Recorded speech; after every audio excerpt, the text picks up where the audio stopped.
প্রিয় দর্শক, আপনারা কে কোথায় থেকে দেখছেন? আমাদের এক চাচা বৃদ্ধ বসে জালমুড়ি বিক্রি করে সংসার চালাচ্ছেন। তিনি অনৈতিক কোনো কাজকর্মে লিপ্ত নাই, তিনি জালমুড়ি বিক্রি করে আপাতত সংসার চালাচ্ছেন।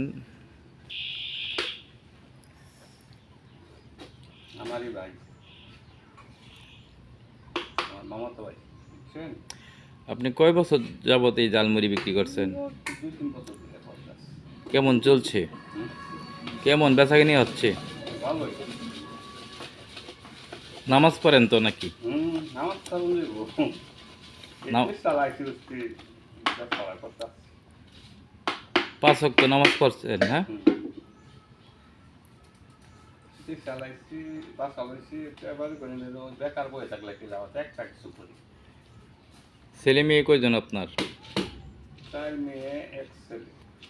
বড় ছেলে নাই? চাকরি করে। তাহলে আপনি জালমুড়ি বিক্রি করছেন, এটা কি কষ্ট হচ্ছে না ঘুরে ঘুরে?